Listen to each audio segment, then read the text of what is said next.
Assalamualaikum warahmatullahi wabarakatuh. Selamat sore rekan-rekan sekalian yang sudah hadir di CM Building di Jalan Mataram 1, nomor 9 di Jakarta. Kami mengundang kawan-kawan untuk merapat, kawan-kawan, untuk bisa kita mulai acara pada hari ini. Dan kita akan mulai sesi diskusi yang harapannya bisa membangun lebih.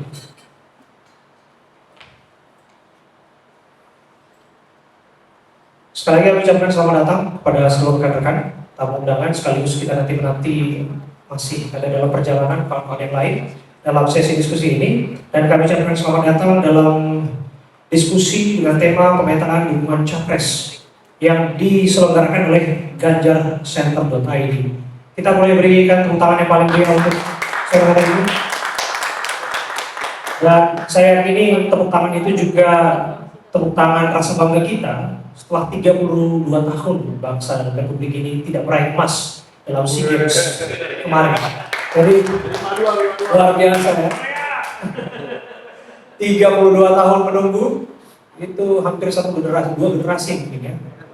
Yang mana anak muda tim nasional U22 bisa menaklukkan timnas Thailand tadi malam 5-2. Saya kemarin siaran Bang Mufida, siaran breaking news jam 9 malam, dan ketika babak kedua hampir berakhir, saya sudah mengucapkan akhirnya selama 32 tahun langsung masuk, dibalas jadi 2-1. Tapi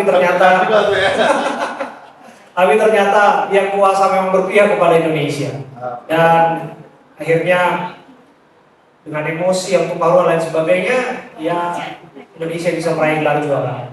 Ya, emosi di sana nggak hanya urusan sepak bola, ternyata urusan tinju-tinjuan juga sampai di sana ya. Tapi harapannya itu tidak terjadi dalam politik dalam negeri kita. Urusan tinju-tinjuan kita kesampingkan, urusan emosi dan sebagainya ya boleh saja, tapi pada akhirnya semuanya dibahas dalam situasi yang dingin seperti ini, hangat seperti ini di ganjarcenter.id, karena pada akhirnya ini dia platform peradaban Indonesia.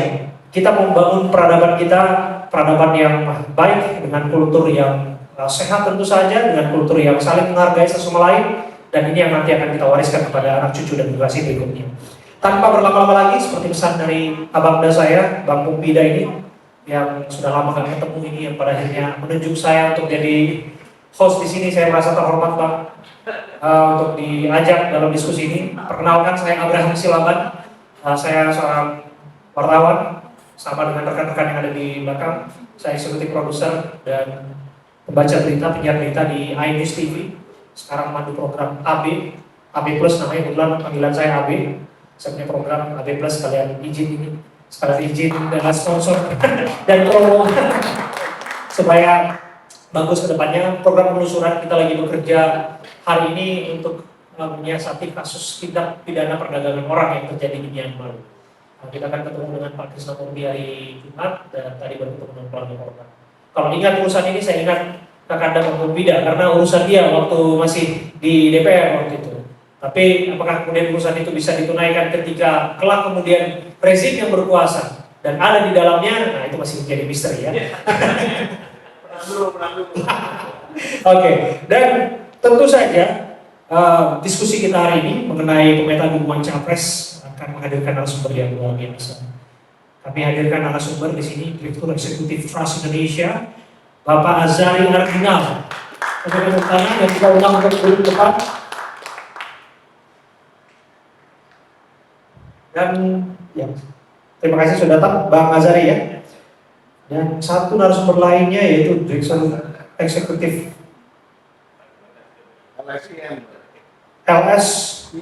LSIN yang belum tiba dalam perjalanan. Tapi apakah kita juga akan mengundang Direktur Eksekutif Ganjarcenter ya, Bang? Ya, double ya? Oke, Pak Yasin Muhammad nanti akan bergabung sama dengan kita. Dan kita mulai saja dulu diskusi ya. Paralel nanti kita akan nunggu kawan-kawan wartawan untuk hadir bersama kita di sini. Saya ke Bang Azari. Bisa cerita Bang Azari mengenai Trust Indonesia yang kami dengar punya gambaran dan pemetaan mengenai politik terkini, mengenai bakal calon presiden yang nampaknya memang nggak jauh-jauh dari tiga nama itu, Ganjar, Prabowo, dan Anies. Saya nggak mau mendahului, tapi pada akhirnya politik itu bukan semua tentang rasa, tapi tentang data juga. Terakhir saya dengar poltrek, terakhir saya dengar tuh survei Carta Politika yang menempatkan Ganjar unggul, bahkan melesat legit dibandingkan dua nama lainnya. Apakah ini juga data yang sama yang dimiliki oleh Swas Indonesia? Terima kasih.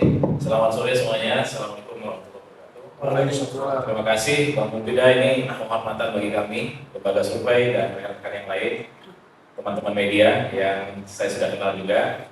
Dan hari ini kami merasa penting untuk bisa menyodorkan kembali hasil survei yang sudah kita lakukan selama 2 kali. Selama 2 tahun ini kita cukup concern dengan dinamika yang terjadi di perpolitikan Indonesia, khususnya di Pilpres.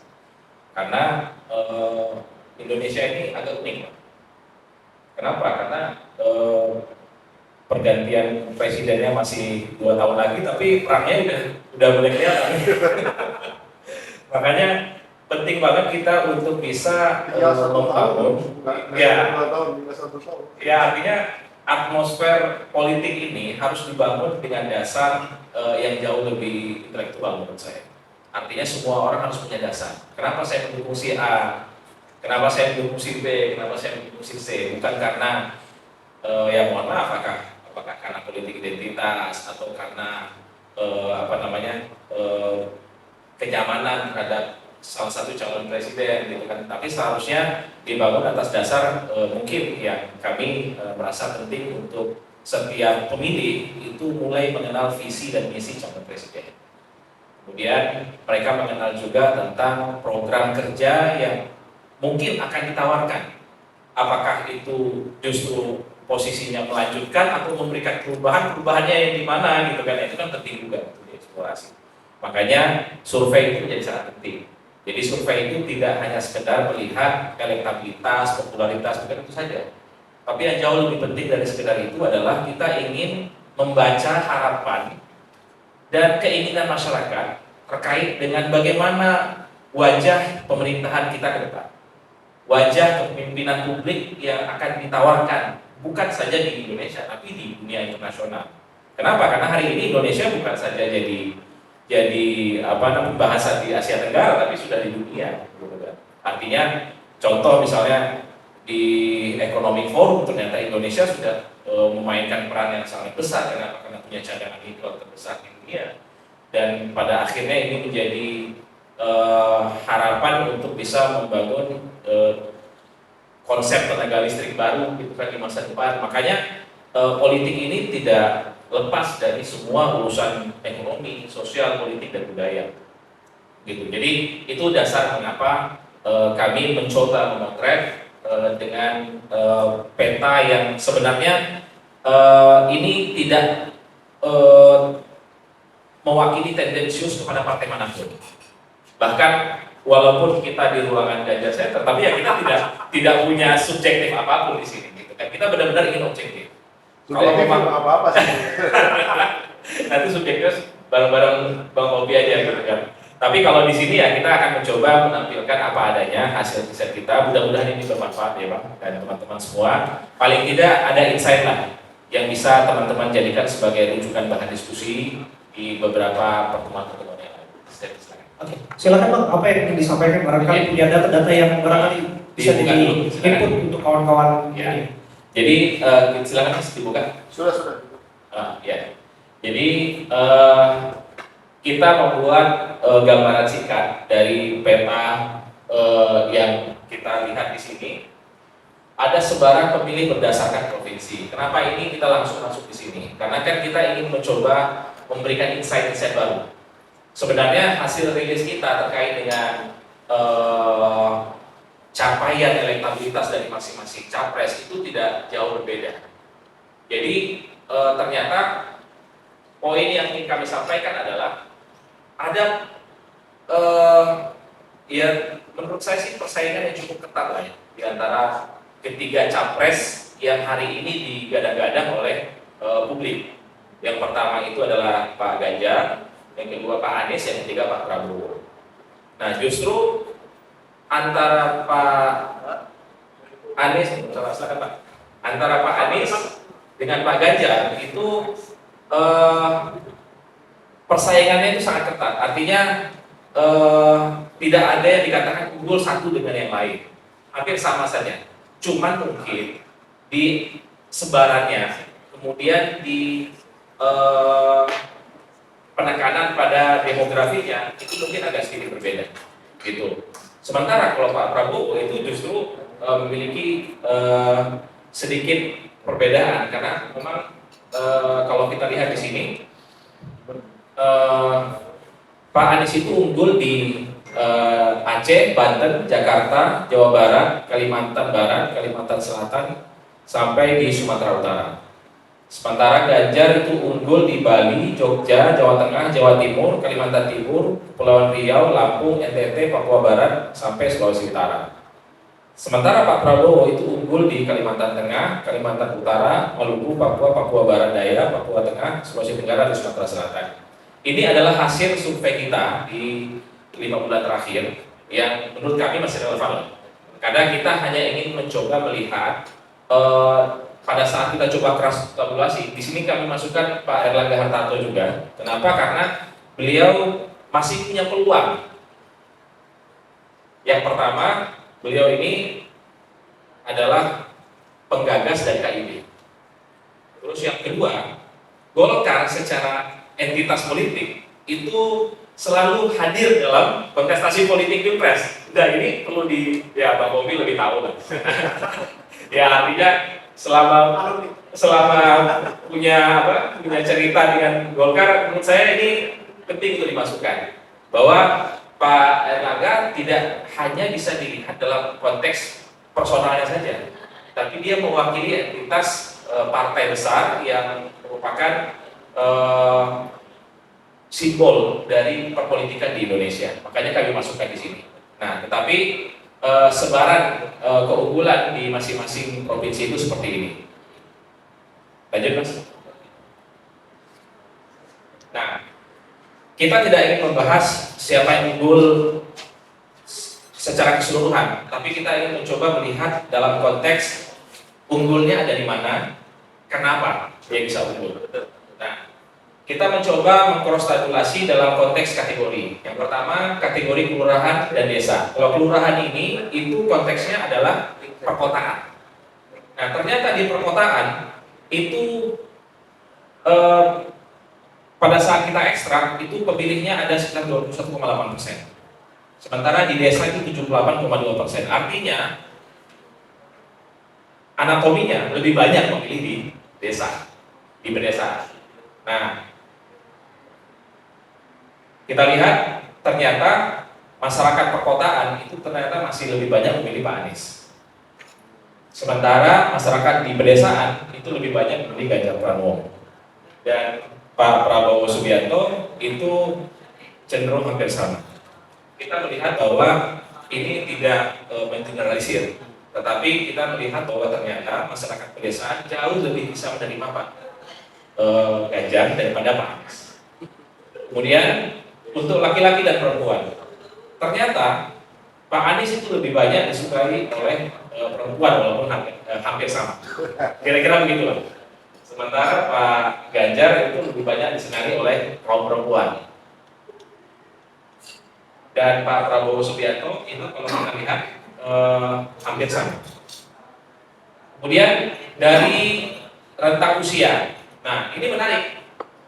Ternyata pada saat kita coba bedah berdasarkan rentang usia, berdasarkan skala demografi usia yang dijadikan standar oleh BPS.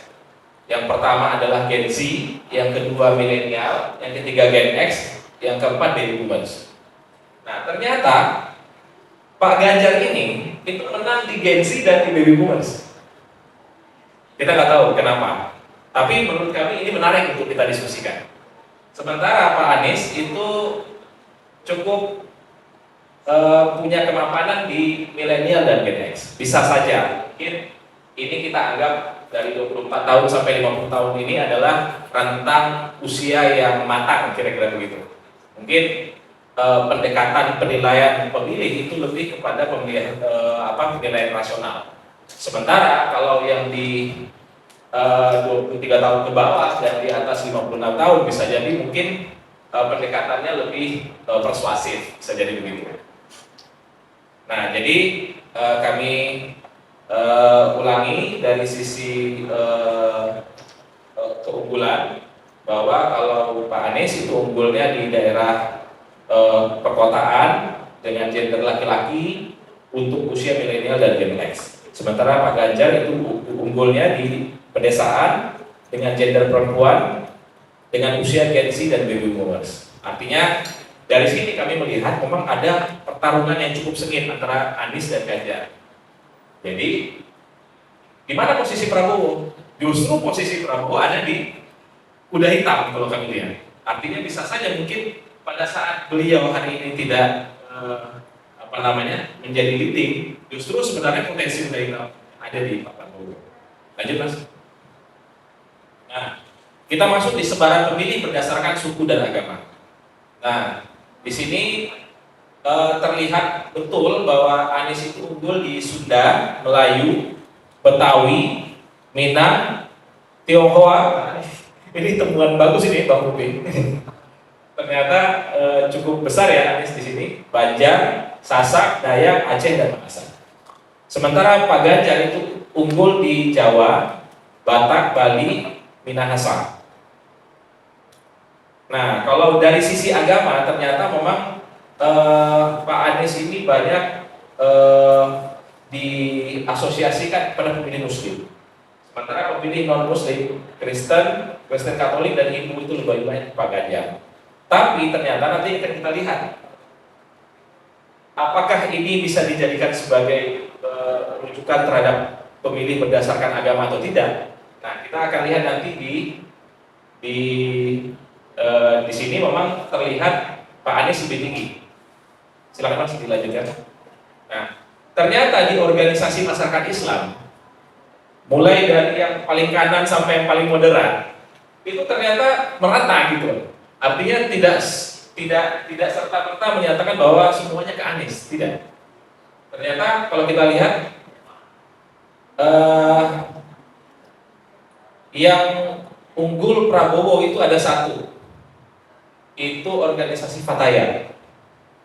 Fatayat ini organisasi perempuannya NU tapi yang muda, gitu. Kemudian Al-Irsyad dan FPI itu mayoritas ke Anies. Nah, yang menariknya ternyata HTI itu ke Ganjar. Ini ya fenomena aja menurut saya. Gitu. Kemudian Jamaah Tabligh, Jamaah Tarbiyah itu ke Anies Baswedan.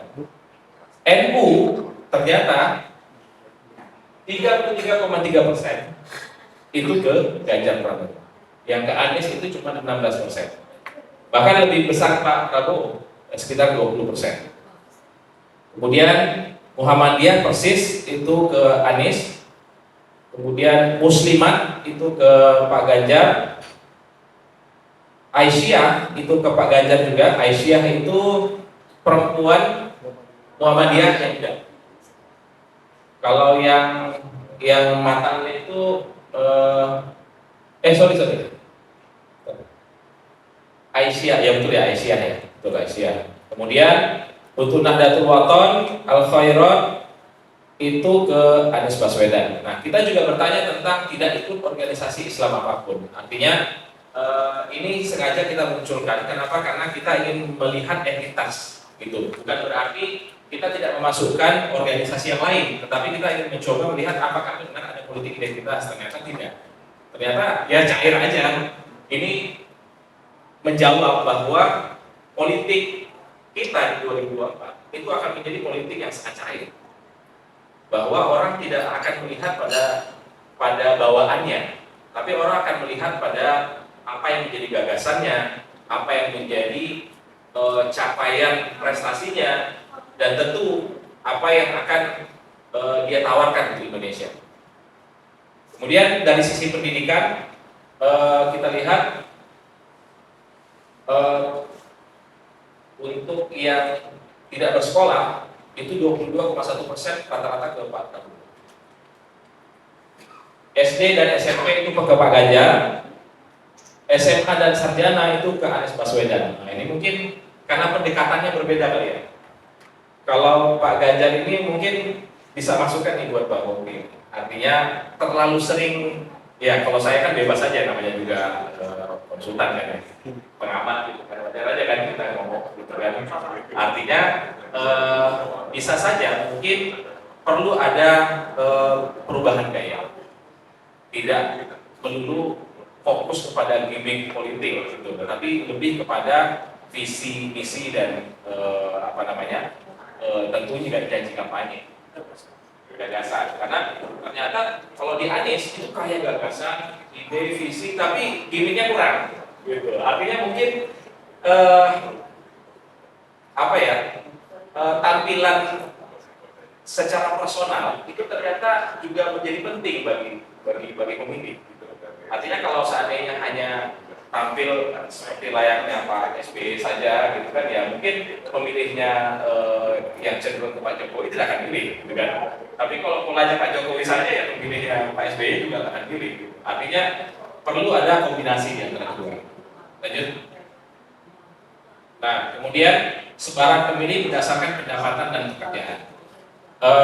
Kita lihat di sini ternyata Pak Ganjar itu mewakili wong sini. Cocok Pak, gitu kan? tinggal di elaborasi lebih jauh. Kenapa? Karena ternyata yang berpenghasilan 2 juta ke bawah itu rata-rata pemilih Pak Ganjar. Sementara yang yang rata-rata menengah itu ke Pak Anies, tapi ternyata yang berpenghasilan papan ya di atas 8 juta ke atas itu adanya juga di Pak Ganjar. Ya, bukan oligarki tadi. Ini bisa ditafsirkan berdasarkan persepsi masing-masing, namanya juga survei. Jadi kita lihat kalau di demografi pekerjaan, ternyata yang banyak di Anies itu adalah ibu rumah tangga, wirausaha, pegawai swasta, ASN, profesional, dan tenaga pengajar. Sementara di Pak Ganjar itu lebih banyak, nah ini nih benar-benar nih, buruh, supir, tukang, petani, peternak, nelayan, wah benar nih, cili banget. Artinya ini sudah bisa menjadi satu gambaran singkat terkait dengan nanti arahan kampanye akan seperti apa. Kira-kira begitu. Lanjut Pak. Nah, sebaran pemilih berdasarkan parpol dan paslon capres 2019. Nah, kita lihat di sini terlihat Pak Anies itu unggul di Golkar, Nasdem, PKS, PAN, PBB, Demokrat, P3, dan Partai Umat. Nah, ini menjadi pertanda ya. Yang namanya PAN, PBB, Demokrat, P3, walaupun mungkin bolak-balik ke sana ke sini, ya bisa saja nanti ujung-ujungnya ke sini, bisa jadi. Artinya ini kan pilihan-pilihan di akhir. Kalau kami menilainya, seringkali bahwa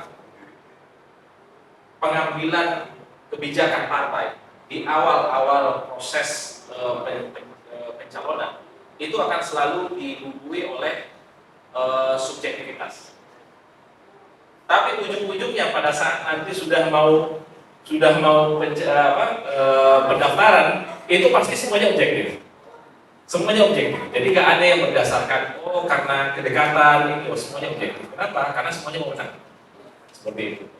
Kemudian kalau Ganjar unggul di PDIP jelas, Partai Buruh, Gelora, Hanura, PSI, Perindo. Nah, sementara Pak Prabowo itu jelas unggul di PKB, Gerindra, dan Partai Garuda. Ini sudah sedikit menggambarkan anatomi dari sebaran partai. Kalau untuk kalau kita back ke belakang, kita coba pertanyakan juga di calon presiden dan wakil presiden 2019, ternyata pemilih Prabowo Subianto dan Anies Sandiaga Uno itu rata-rata memilih Pak Anies Baswedan. Sementara yang Pak Joko Widodo dan Ma'ruf Amin itu rata-rata ke Ganjar Pranowo. Jadi posisi Pak Prabowo benar-benar jadi bola hitam kalau untuk lanjut Pak. Udah bina. Lanjut, jadi ini analisis kami bacakan saja. Jadi Anies dan Ganjar itu bersaing ketat di mayoritas segmentasi pemilih. Dan kami menyatakan berulang kali bahwa Pak Prabowo mungkin seperti tidak diperhitungkan, tapi sebenarnya beliaulah kuda hitamnya. Kemudian pemilih Ganjar rata di seluruh pemeluk agama, sementara pemilih Anies masih terkonsentrasi pada pemeluk agama Islam alias Muslim. Ini terjadi karena segmentasi kampanye pemilih yang dikelola Anies masih cenderung bercorak religius. Berbeda dengan Ganjar yang justru banyak menyinggung isu-isu non religius. Ganjar unggul di pemilih bersuku Jawa, Bali, Batak, dan Minahasa. Keunggulan itu sama dengan sebangun dengan corak pemilih Ganjar di wilayah agama. Ganjar berhasil mendapatkan persepsi nasionalis. Terus keterampilan Ganjar dan timnya mengelola media sosial membuat Ganjar lebih disukai atau dipilih kelompok Gen Z ketimbang kandidat yang lainnya. Nah, ini menjadi catatan sebenarnya. Artinya kan kita juga belum tahu seperti apa nanti pola kampanye yang akan dilakukan. Bisa saja pola kampanye itu akan backfire kalau seandainya tidak mempertimbangkan capaian dari prestasi dan segala macamnya. Itu harus dijadikan sebagai acuan banget itu. Jadi kalau hanya sekedar fokus pada kampanye digital itu tapi tidak memperhatikan apa yang menjadi komitmen sebagai politisi di kelompok-kelompok masyarakat tertentu, maka itu akan menjadi batu sandungan yang sangat besar di lapangan. Dan terakhir, Ganjar lebih banyak dipilih oleh pemilih pedesaan. Brandingnya sebagai orang Jawa yang tradisional membuat publik percaya bahwa Ganjar bisa menjadi representasi kehidupan pemilih di desa. Gaya Ganjar bicara dengan intonasi Jawa membuatnya tidak jauh dari persepsi Beso. Artinya ini mungkin semua orang bisa mempersepsikan berbeda, tapi kami menemukan beberapa poin penting dari hasil sebaran persepsi masyarakat terkait dengan pemilihan capres. Mungkin itu saja, Mas. Saya kembalikan. Kita punya tepuk tangan untuk Bang Azari dari Trust Indonesia. Luar biasa. Bang Yasin, Oke. Jadi kita akan langsung diskusi aja. Paralel dengan ini, kawan-kawan nanti boleh langsung tanya jawab. Tapi saya akan coba mulai masuk ke pertanyaan-pertanyaan sifatnya pancingan, gitu ya. Karena ini temuan menarik sebetulnya. Kalau kita lihat profil pemilihnya Bang Azari, kita lihat tadi ada beberapa di antaranya masyarakat kota lebih prefer ke Anies, sementara masyarakat desa lebih prefer ke Ganjar. Kemudian juga Ganjar lebih disukai perempuan, sementara Anies lebih disukai laki-laki. Dari sini kita belajar bahwa faktor ketampanan itu karena rambut putih. Jadi dari sini kita pulang coba jangan setir lagi bubannya Bapak ya, gitu ya. Jadi bisa dijelaskan kembali sebetulnya kepada publik secara kualitatif mengapa masyarakat perkotaan lebih cenderung pilih Anies. Sementara kalau kita lihat kan yang awam dan aware media sosial hari-hari ini kan kita lihat juga ramai di kelompok masyarakat perkotaan. Terima kasih. Kalau terkait dengan pertanyaan tadi, menurut kami sederhananya karena memang Pak Anies itu mewakili satu entitas masyarakat Kota Jakarta. Jadi Kota Jakarta itu dipersepsikan sebagai kota besar. Jadi apapun yang muncul dari Jakarta itu adalah etalasenya Anies, kira-kira begitu. Walaupun tidak semuanya. Tetapi yang namanya masyarakat kita ini kan suka generalisir. Ya udah pokoknya yang kota-kota itu Anies. Nah, sementara yang desa-desa itu adalah Pak Ganjar gitu kan. Tapi sebenarnya juga bukan masalah antara Jawa Tengah dengan DKI juga. Tapi lebih dari sekedar itu ada pendekatan komunikasi yang berbeda antara Anies dengan Pak Ganjar. Pak Ganjar itu kalau dilihat sangat humble dan mudah sekali bergaul dengan orang. Artinya semuanya bisa disapa dengan bahasa yang memang sehari-hari masyarakat itu, gitu. Sementara kalau Pak Anies memang karena terbiasa dengan gagasan dan ide-ide besar, sehingga yang merapat ke beliau itu adalah orang-orang yang serius ingin menyelesaikan masalah.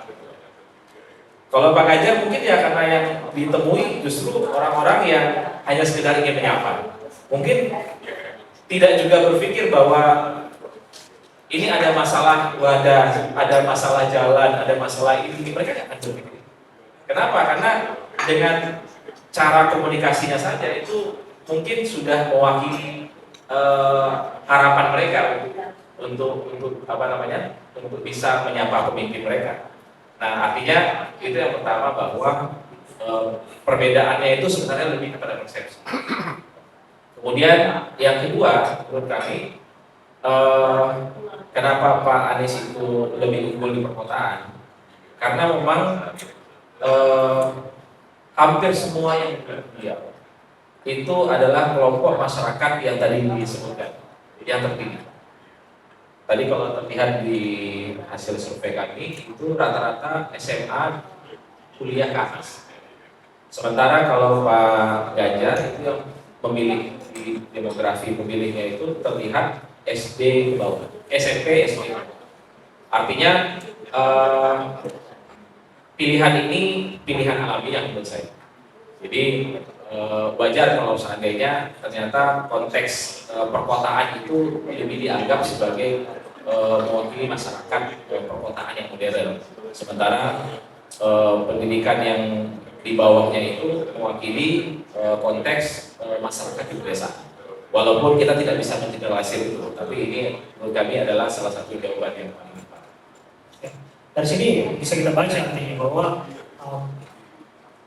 Ganjar bisa dikatakan bisa masuk ke semua kalangan ketika dia bertemu dengan siapa saja. Artinya ada kunci di sana yang harus kita garis bawahi bahwa akseptabilitas publik itu kan jadi penting nanti ketika dia berkampanye, bagaimana masyarakat menerimanya, bagaimana mereka bertatap muka dengan warga dan sebagainya. Saya pikir nanti akan dimainkan oleh masing-masing tim kampanye. Balik lagi saya mau nanya soal persepsi bahwa Ganjar kan memang tadi disebutkan image yang dibangun adalah seorang yang nasionalis. Sementara untuk menarik ketika kelompok religius juga memberikan dukungan terhadap Ganjar di sana. Bagaimana menjelaskan apakah ada faktor jangan-jangan ketika Ganjar memilih sikap Palestina yang kaitannya dengan Piala Dunia U20 yang terjadi di sini dan sebagainya? Di beberapa belahan dunia di luar sana, orang-orang itu memang terkonsentrasi dengan dengan tema-tema yang sedang dibahas. Artinya mereka itu memang konsen kepada apa yang akan diselesaikan. Jadi mereka itu sangat aware, konsen dengan pemimpin yang punya solusi terhadap permasalahan mereka. Berbeda dengan di Indonesia. Di Indonesia ini kan perpaduan antara masyarakat yang tradisional dengan masyarakat yang urban. Kalau masyarakat tradisional itu kan dia yang pertama itu bukan solusi dari masalah, tapi yang ngomong ini seideologi nggak dengan mereka. Biasanya begitu. Gitu. Karena ternyata patron klien di Indonesia itu menempati urutan paling atas dari rujukan politik. Kalau di beberapa negara maju seperti Amerika dan Jepang, itu ternyata mereka tidak melihat ideologi sebagai sebuah standar penilaian yang harus diikuti. Justru mereka ini mau dia demokrat ya, mau dia republik, tapi dia kasih solusi. Aku pilih dia. Itu terjadi waktu pemilihan Donald Trump ya, yang bisa berubah. Jadi sebenarnya yang menang itu Hillary Clinton awalnya. Tapi ternyata karena Donald Trump mampu memainkan isu yang sangat apik lah gitu kan kalau menurut saya gitu kan. Dan hanya dalam waktu 2 minggu ada 6 negara bagian yang bisa berpindah sebegitunya. Kenapa? Karena masyarakat mereka itu sangat realistis. Mereka menilai bahwa oh ya, pemimpin ini punya cara untuk menyelesaikan masalah. Tapi di Indonesia nggak bisa sebegitunya. Pada saat dia sudah mingkem sama kiainya, sama tokoh adatnya, terus tiba-tiba diminta langsung pindah, itu nggak bisa. Artinya ada internalisasi proses kebudayaan yang cukup panjang, gitu kan? Sehingga wajar kalau seandainya di Indonesia memang perbedaan itu terlihat kepada sebaran demografi masyarakat secara secara ideologis menurut saya, gitu.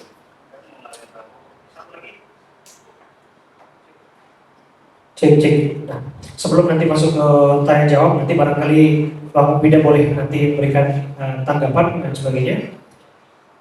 Kalau kita lihat sebaran dari pendukung Ganjar dari suku, ini kita bicara soal keanekaragaman, tapi tak lantas kita menyuarakan politik identitas tentu saja.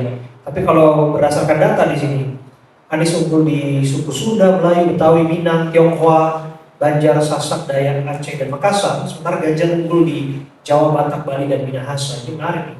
Saya selaku orang Batak nih tanya tuh Ganjar marga apa itu? Karena biasa orang Batak sebelum kasih dukungan, kasih ulos dulu, dan ditaruh marga di belakangnya begitu. Tapi tak lantas ini terjadi dalam Pilpres. Dan kita ingin tahu apa faktor yang kemudian membuat Ganjar unggul di kelompok-kelompok tersebut dan menjawab anomali malah Tionghoa lebih prefer ke Anies. Ya, kalau Tionghoa menurut saya sih hari ini tidak lagi berbicara ideologis. Menurut saya, mereka bicara masalah cuan, bicara masalah bagaimana Indonesia maju. Artinya mungkin peran media yang diambil oleh Ganjar itu lebih banyak kepada komunikasi interpersonal dia, komunikasi keseharian dia, yang mungkin kita bahasakan peer communication, gitu kan. Artinya dia lebih menyibukkan aktivitas komunikasi politiknya kepada hubungan interpersonal. Sementara kalau Anies itu memang fokus pada solusi. Dia solusi-solusi, tapi ternyata kan memang tidak semua orang bisa membahasakan itu dengan lugas. Jadi ya wajar saja kalau seandainya ternyata Tionghoa mungkin lebih prefer ke Anies, bisa jadi gitu kan. Tapi kan kalau kita bicara masalah dukungan politik di kontestasi itu tidak sepenuhnya diambil berdasarkan apa yang difikirkan oleh orang, apa yang dirasakan oleh orang. Tapi iklimnya itu mau kemana gitu. Kadang-kadang dia memilih Ganjar nih, tiba-tiba nanti sebulan menjelang pemilihan, kayaknya Prabowo yang bakal menang nih. Udah dah, Prabowo aja dah. Ini kan artinya ada alam itu ada di Indonesia. Artinya kita tidak bisa menafikan iklim politik seperti itu. Jadi menurut kami hasil survei kami itu membantah politik identitas. Yang ada adalah politik kepentingan. Artinya ya kita harus bisa membaca di kepentingan yang jauh lebih mikro. Jadi kami menyarankan ya kalau nanti teman-teman di Ganjar Center ingin kita lebih dalam ya kenapa enggak kita coba bangun strategi mikro targeting ya kan. Kami teman-teman dari Trans Indonesia punyalah sedikit gambaran akan hal itu. Saya kembalikan. Nah, barangkali sambil ada yang ingin menyampaikan, Bang Kopi dari ingin menyampaikan tanggapan. Ya, saya ucapkan terima kasih kepada Abraham dan juga Pak Azhari dari Trans yang sudah hadir menjelaskan datanya bagus sekali. Kalau menurut saya, selamat datang juga Ibu Silvi. Ibu Silvi ini Dewan Pengarah kita nih, jadi kalau nggak disapa nanti saya nggak diarah-arahin lagi. Nah, jadi ada namanya muncul angka-angka, ada sedikit yang ingin saya ya semacam klarifikasi dan luruskan gitu ya. Yang pertama itu adalah sebenarnya margin of error berapa sih kalau kita ngobrol-ngobrol angka yang ambil ini, karena ini ada korelasi akan agak sedikit beda kesimpulan yang saya ambil dengan Pak Azhari ambil. Nanti saya mau ambil kesimpulan tersendiri juga, nanti silakan aja nanti siapa yang setuju dengan saya atau kita nggak mau berdebat. Tapi kalau saya kalau tiba-tiba kita munculin margin of error yang menurut saya kira-kira 2,9an ya, kira-kira gitu ya, betul? 2,8 lah, ya beda dikit lah. Nah, itu menjadi beda gitu ya. Jadi kalau tadi langsung dipetakan ya antara misalnya pendukung Ganjar dan pendukung Anies ini dibagi dua dalam kategori umur, misalnya 17 tahun ke bawah gitu kan. Nah, itu karena Ganjar. Tapi kalau yang milenial sama yang bukan baby boomers, Gen Z sama milenial itu ke Anies katanya kan gitu kan. Nah itu sebenarnya kalau dilihat angkanya itu within di margin of error ya. Jadi kalau saya boleh istilahnya lebih pede gitu ya ngomong, yang mendukung Ganjar dan Anies tipis di situ.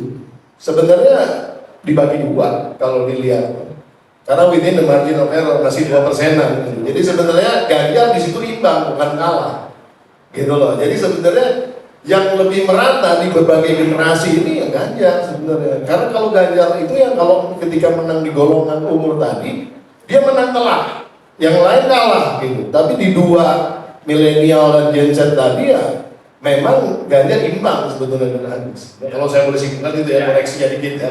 Mungkin setuju juga akhirnya kan itu. Karena tadi kita akan bicara margin of error. Nah sekarang saya masukin parameter itu. Nah yang kedua, pada dasarnya juga sama. Kita lihat sebaran misalnya sebaran tadi dengan suku ya. Itu juga sebenarnya pada saat Ganjar menang itu telak banget, jauh di luar daripada margin of error. Tapi kalau kemudian Anies yang menang itu masih di margin of error. Jadi sebenarnya Ganjar ini juga sebarannya bagus di mana-mana gitu. Jadi bukan berarti misalnya suku Tionghoa tadi ya, itu jadi milik Anies saja. Nah, coba lihat lagi angkanya. Pasti mepet itu Ganjar di belakangnya, walaupun kalah, gitu kan. Nah, sama juga kalau kemudian nanti Ganjar yang menang di Jawa Tengah, Anies jauh banget di bawah gitu loh. Kira-kira seperti itu ya. Jadi kalau saya memposisikan diri tentu di posisinya Mas Ganjar lah. Bagaimanapun juga kita di Ganjar center. Masa kita nggak bedain beliau itu nggak mungkin. Tapi secara basis logika ya kira-kira saya buat objektif mungkin gitu Pak Azhari. Nah rata-rata kalau kita tadi masukin margin of error jadi make sense-nya seperti tadi gitu penjelasan sebenarnya. Jadi namanya Ganjar Pranowo ini akseptabilitas tadi menurut Abraham itu memang tinggi sekali, sebarannya bagus gitu ya. Dan kemudian ini potensinya juga di titik-titik manapun juga undecided voters ya, maksudnya yang belum memutuskan pemilihannya juga masih cukup tinggi. Jadi masih bisa diperbutkan lah, tidak hanya oleh Anies dan Ganjar tentunya, Pak Prabowo juga. Tapi kalau saya lihat memang Mas Erlangga agak sedikit jauh ketinggalan ya dari angka-angka yang ada. Nah emang kerja keras lah buat Golkar nanti ke depan, dan mudah-mudahan apa yang terbaik lah. Nah tapi sebenarnya ada satu pertanyaan nih, kalau saya ke Mas Azhari ya, nanti mungkin kita bisa bahas sama-sama. Apakah kemudian calon wakil presiden itu akan langsung istilahnya memberikan boost gitu ya, boost elektabilitas yang akan mempengaruhi gitu. Sekarang misalnya katakanlah Mas Ganjar leading lah dibanding yang lain. Nah, misalnya tiba-tiba Pak Prabowo ataupun Mas Anies gitu tiba-tiba pengen mau ngalahin Mas Ganjar, ya cari-carilah calon wakil presiden yang kira-kira bisa ngalahin Ganjar Pranowo dengan siapapun juga tentu kan. Itu sebetulnya gimana sih tantangannya gitu? Kalau saya secara pribadi malah memang mengiyakan bahwa calon wakil presiden itu menjadi sesuatu yang penting, tapi akan sangat sulit diputuskan dalam waktu dekat ini. Kenapa? Masih panjang kan? Kira-kira kita nunggu masih bulan Oktober nih pendaftaran ke KPU kan? Jangan-jangan kayak zaman dulu lagi nih, ya kan? Pak Ma'ruf Pak Mahfud MD sudah ukur baju, ternyata malamnya berbeda gitu hasilnya kan, bisa juga mepet kayak gitu juga gitu kan. Nah, dulu nama-nama muncul, tiba-tiba ada Sapi Uno muncul gitu, di mepet-mepet juga gitu. Nah, apakah kejadian ini akan berulang atau mungkin akan lebih cair ke depan? Maksudnya lebih istilahnya lebih akan ditentukan lebih awal gitu ya. Itu yang mungkin pertanyaannya.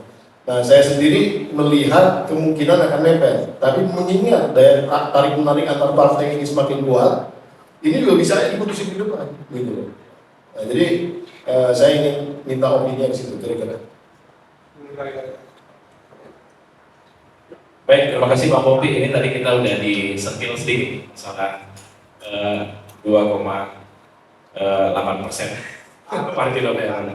Artinya memang itu harus kita sampaikan di awal bahwa namanya angka di ini kan sebenarnya perkiraan. Nah, kalau perkiraan itu harus ada rentang. Nah, margin of error kita itu dari 2.400 responden itu kita tetapkan di 2,8. Artinya positioningnya kita melihat tren. Ini bukan menjadi judgement bahwa dia unggul di sini atau tidak, bukan. Tapi ini menggambarkan atau mendeskripsikan bahwa dia punya kekuatan. Dan kekuatan ini menjadi sebuah harmoni yang mungkin bisa dimasukkan ke dalam strategi pemenangan ke depan gitu Pak Bobi. Nah, yang jelas ke depan pada saat dipertanyakan positioning dari calon wakil presiden, menurut kami, opini kami yang pertama adalah menetapkan calon presiden lebih cepat. Menurut kami itu jauh lebih efektif dan efisien. Kenapa? Karena pengalaman dari sebelumnya mengintegrasikan antara calon presiden dengan wakil presiden itu gak gampang. Selalu ada barrier yang cukup dalam di situ. Dan seringkali mereka lebih banyak menghabiskan tenaga, waktu untuk menyatukan atau mengintegrasikan antara dua kekuatan itu ketimbang menyentuh rakyat, menyentuh masyarakat. Nah, ini juga bagus buat demokrasi kita. Kalau seandainya dari awal memang sudah disampaikan, oh ya pasangan saya ini, kayak Prabowo, anggap saja beliau ingin punya wakil dari sosok tokoh budaya atau tokoh santri atau dari sosok yang hukum misalnya gitu kan ya, dia harus mulai menawarkan itu lebih cepat. Kenapa? Karena masyarakat bisa menilai dan mempersepsikan bahwa orang ini memang sudah siap, gitu loh. Gitu. Ini kan semuanya hampir terlihat tidak siap. Bahkan, mohon maaf ya, koalisi perubahan yang 3 partai ini itu kan antara seakan-akan tidak pede gitu loh. Dan seharusnya kan ya easy going aja, harusnya kan begitu. Ya tidak perlu ada kekhawatiran gitu kalau memang yakin bahwa mereka siap maju gitu kan. Kalau sekarang ini semakin lama diumumkan, ini semakin diobok-obok. Artinya yang namanya kontestasi politik itu strategi. Dan strategi itu ada yang tangible, ada yang intangible. Ada yang harus dilakukan di depan, ada yang kadang lakukan di belakang. Nah, kalau bicara masalah komposisinya menurut kami adalah yang hari ini benar-benar siap sebagai calon wakil presiden ini juga konteksnya adalah yang, mohon maaf ya, yang punya uang, yang punya resource gitu. Hanya ada 2 hari ini. Ya, artinya kan ini kita internal ya. Berapa Anies? Ya, itu sebutlah di antaranya salah satunya misalnya Pak Sandi atau Pak Erick Thohir gitu kan. Artinya mereka ini bergerilya itu bukan tanpa sebab. Erick Thohir dengan GP Ansonnya misalnya gitu kan. Kemudian siapa kemarin Pak Sandiaga dengan PKS-nya, dengan P3-nya gitu kan. Saya juga punya uang tapi saya Artinya begini, daripada cuma gimmick, mendingan diambil sekalian gitu maksud saya, gitu kan? Karena gimmick itu hanya cocok buat calon presiden. Untuk wakil presiden itu cocoknya generator. Dia harus menjadi generator. Sementara simbolnya adalah calon presiden. Nah, kalau itu terjadi, maka menurut kami dialah yang, menurut kami loh, artinya semua orang punya persepsi masing-masing terkait hal itu. Artinya kami ingin menggambarkan bahwa kekuatan pilpres ini hanya akan dimenangkan oleh dua kekuatan. Yang pertama adalah simbol kepemimpinan yang bergabung dengan generator politik. Dia mampu mengafiliasikan kekuatan yang ada di sekelilingnya. Karena tidak mungkin bangsa ini hanya bisa dimenangkan oleh satu kelompok. Dia harus dimenangkan oleh banyak kelompok. Paling tidak dia mewakili entitas bangsa ini. Kira-kira begitu Bang Budi. sorry saya mau nanya lagi nih, nggak apa-apa ya Pak? Ya. Jadi menarik sekali ya sebenarnya. Nah, sebenarnya capres juga ada yang punya duit. Namanya Pak Prabowo. Nah itu gimana tuh, belum dibahas. Tunggu dulu, jangan dijawab. Itu satu. Nah yang kedua, ini saya jadi ingat tadi di awal-awal seolah-olah ada ekonomi ya. Kalau Mas Ganjar ini akan didukung oleh orang pakai gimmick gitu kan, gimmick politik, tapi pemikirannya kurang kan gitu, ya kan? Kalau Mas Anies lebih banyak gagasan gitu, tapi gimmick politiknya kurang. Nah, itulah kenapa ada Ganjar Center sebenarnya. Kita akan melengkapi lah, ya, kita akan memberikan konten-konten gagasan ke depan. Nah, makanya namanya platform peradaban Indonesia gitu ya. Dan kita visi 2045-nya di sana. Jadi saya cuma sekedar mengingatkan itu bahwa tidak ada sebenarnya seorang pemimpin itu yang menjadi messiah gitu, yang menjadi ratu adil, yang bisa menyelesaikan semua masalah bangsa dengan secara sendiri. Kepemimpinan itu harus kolektif. Nah, jadi kelengkapan daripada timnya itu nanti yang kemudian akan terlihat. Jangan kaget nanti dari timnya Mas Ganjar akan muncul gagasan-gagasan yang lebih mantap lagi. Kira-kira gitu Bang, tapi aku mau nanya juga Ganjar Center juga. Tentu punya preferensi Bang untuk Ganjar siapa calon pendampingnya gitu.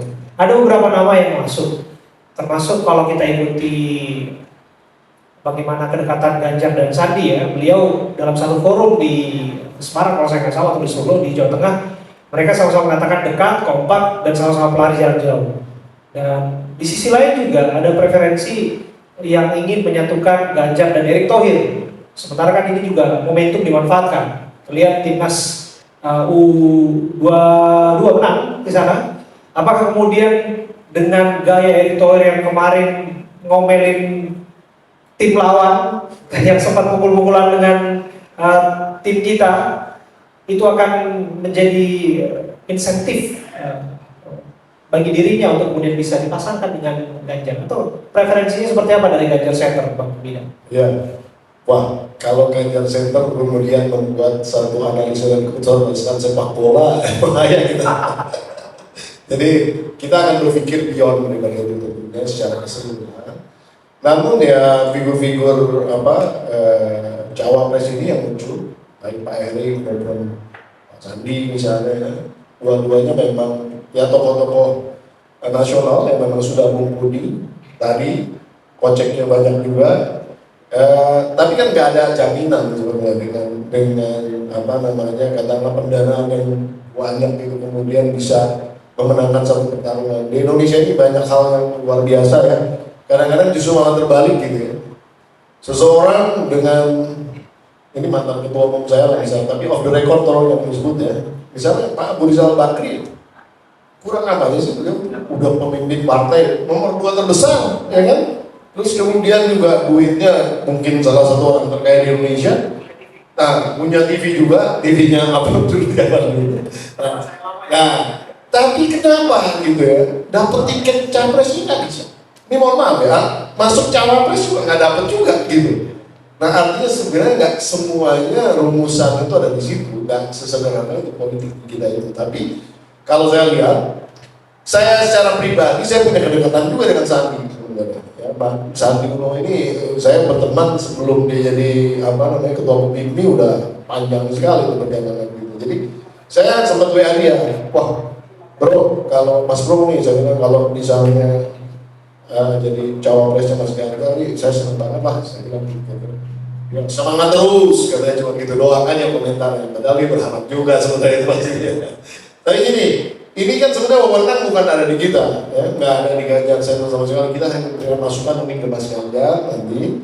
Tapi kalau dalam konteks keputusan ini adalah comfortability-nya atau kenyamanan daripada stakeholders-nya, yaitu Mega tentu terutama ya sebagai ketua umum partai yang di pendukung Ganjar ini. Terus kemudian juga partai-partai yang lain harus comfortable. Saya sih curiga ya. Pada akhirnya di partai-partai ini juga nggak mau seseorang yang dominan gitu. Saya curiganya seperti itu. Maksudnya gini, biasanya dia jangan sampai di tahun 2029 nanti menjadi figur yang bisa challenging presidennya gitu kan, gitu. Jadi ini akan dihindari. Nah, saya nggak tahu pilihannya apa aja, tapi kalau melihat trennya ke belakang seperti itu, jadi kita lihat aja lah nanti. Tapi ya bagaimanapun juga Ganjar Senda tidak pada hari ini kita kemudian akan share informasi-informasi. Tapi kita membuat kajian banyak hal. Kita lagi mengumpulkan banyak data, membuat kajian, dan kemudian nanti pada waktu-waktu yang akan datang, mungkin setiap minggu kita akan coba membuat semacam talk show seperti ini dan kita akan rilis informasi-informasi seperti itu. Mungkin tadi itu yang Pak ini bisa dikomentari. Terima kasih Bang Bobi, ini tantangan luar biasa nih menanggapi tentang Pak Prabowo. Yang jelas setahu saya Pak Prabowo di antara semua capres beliau yang paling siap menurut saya. Beliau siap menang dan siap kalah ya. Artinya posisi beliau itu hari ini punya partai, kemudian didukung oleh koalisi yang juga punya partai dan punya sayap-sayap partai. PKB itu hari ini tidak banyak dibahas, tapi saya ingin sampaikan ke teman-teman semua bahwa PKB hari ini itu punya kekuatan yang mewakili sebaran tradisional yang tadi saya maksud. Mereka punya Nahdien, mereka punya GP Ansor, mereka punya beberapa kekuatan seperti Muslimat dan Fatayat, yang menurut saya itu adalah basically kekuatan dukungan politik yang paling siap. Kalau Prabowo ya memang dia hanya punya Gerindra, tapi ingat Gerindra dengan GMB dan rentetan di bawahnya itu sudah sangat siap untuk perang. Jadi kalau bicara masalah Prabowo ya jawaban saya cuma satu, kuda hitamnya adalah beliau. Ya kita lihat saja hasilnya seperti apa. Gitu Bang. Tapi patut diingat juga ini Bang Bobi ya, karena sudah membahas soal sosok Pak Prabowo ya. Nama Pak Prabowo ini juga sebetulnya disebutkan oleh Pak Jokowi ketika ditanya wartawan, siapa sosok yang paling pantas untuk mendampingi Pak Ganjar Pranowo gitu. Dan lagi kan kalau mempertimbangkan apa yang disebutkan Bang Bobi tadi, jangan membesarkan lawan di kemudian hari, matahari kembar dan sebagainya. Sosok-sosok yang uzur itu bisa jadi penentu, seperti sosok ulama yang saat ini jadi wakil presiden Kiai Haji Ma'ruf Amin, yang ternyata di detik terakhir sama kayak gol kemarin, dikiranya Indonesia udah menang 2-1, ternyata di detik terakhir persis berubah dari Mahfud MD berubah menjadi Ma'ruf Amin. Apakah kemudian itu juga akan kejadian Pak? Sosok Pak Prabowo yang memang usianya sudah lagi muda, kemudian juga bisa saja nanti ada nego-nego yang kita nggak tahu kejutan Ganjar dan Prabowo akan bersatu. Ya kalau kita lihat dari perspektif itu sebetulnya ya luas juga ya probability-nya gitu, karena bukan hanya sekedar Pak Prabowo nggak mau nyalon, tapi sebenarnya bisa juga tiga calon ini juga nggak muncul gitu pada akhirnya gitu. Bisa juga Mas Anies segera bertiket, kan gitu ceritanya. Bisa aja nanti Mas Ganjar versus Pak Prabowo, bisa aja, atau Mas Ganjar dan Pak Prabowo bareng, gitu. Bisa juga. Jadi kalau kita berandai-andai dengan politik Indonesia yang memang suka seperti tadi ya, tentu probabilitasnya luas sekali. Namun saya rasa ini juga perspektif dalam konteks politiknya parpol ini juga sudah tuntas ya. Saya rasa tiga calon ini udah hampir dibilang ya jadi calon yang permanen lah ya, dari kontestasi 2024. Hanya saja nanti kita lihat, cawapresnya mungkin lebih akan dinamis. Karena saya melihat Pak Prabowo itu waktu diwawancara di setelah Idul Fitri itu, setelah sholat Id, kebetulan saya bareng sholat Idnya dekat. Waktu diwawancara ketika ditanya masalah mau jadi cawapresnya Ganjar, nggak bersedia karena partai saya juga lagi kuat-kuatnya nih katanya gitu kan. Saya dari situ, jadi saya melihat body language-nya ini memang agak sulit gitu kalau dipaksakan untuk berpasangan gitu ya, dan nggak akan ketemu. PDIP juga rasanya nggak akan mau menjadi wakilnya Pak Prabowo kan, jadi ini nggak akan ketemu. Jadi mau nggak mau posisinya udah di situ. Tinggal nanti saya lihat bagaimana second fiddle ini kayak partai kayak Golkar nih, Mas Erlangga itu berlaku gimana sih? Karena beliau juga sebenarnya juga satu figur yang harus dihitung, karena menurut saya sih seorang menteri yang cukup berhasil sebenarnya kalau dalam konteks perjalanan karirnya gitu, tapi nggak terlalu banyak exposure yang bisa paham itu sayangnya gitu. Terus yang kedua juga Pak Erlangga ini juga Golkar secara di bawah kepemimpinannya lumayan stabil, nggak terlalu banyak ribut-ribut ya. Dan yang terakhir biasanya ketua umum Golkar itu terindikasi persoalan hukum, minimal ini nggak ada. Saya nggak tahu isunya kemarin sempat disinggung-singgung, tapi mudah-mudahan nggak seperti itu ya. Mudah-mudahan bisa bagus lah ini jadi suatu presiden yang baik lah untuk Golkar ke depan. Nah, saya sendiri melihat memang ini akan diputuskan di menit-menit terakhir. Kayaknya seperti itu. Yang belum dibahas itu faktor Jokowi, karena ini menarik kan, karena kemarin kan baru musrah gitu ya, dan disebutkan pemimpin yang sepatutnya dipilih adalah pemimpin yang berani gitu. Jadi siapa yang terasosiasi dalam pemimpin yang berani itu juga publik bertanya-tanya. Sebagian yang menerjemahkan itu adalah Pak Prabowo, sebagian lagi adalah Pak Ganjar dan sebagainya. Gimana Ganjar saya terpilih? Ya saya juga bingung gitu ya, kadang-kadang melihat terutama relawan yang Pak Jokowi itu tiba-tiba mendorong bahwa wah kita harus pilih orang yang bukan petugas partai gitu. Dan Pak Jokowi ngomong begitu, artinya mau mendukung Pak Prabowo kan, karena beliau bukan petugas partai. Kalau Mas Ganjar clear petugas partai. Saya bilang ke teman-teman relawan itu, lah kalian dukung Pak Jokowi juga petugas partai. Selama ini kalian mendukung petugas partai loh kok sekarang mau tiba-tiba berubah? Apa sih? What's wrong with petugas partai? Intinya kalau saya melihat bahwa yang namanya petugas partai itu anggap aja sebagai tribus inter pares ya.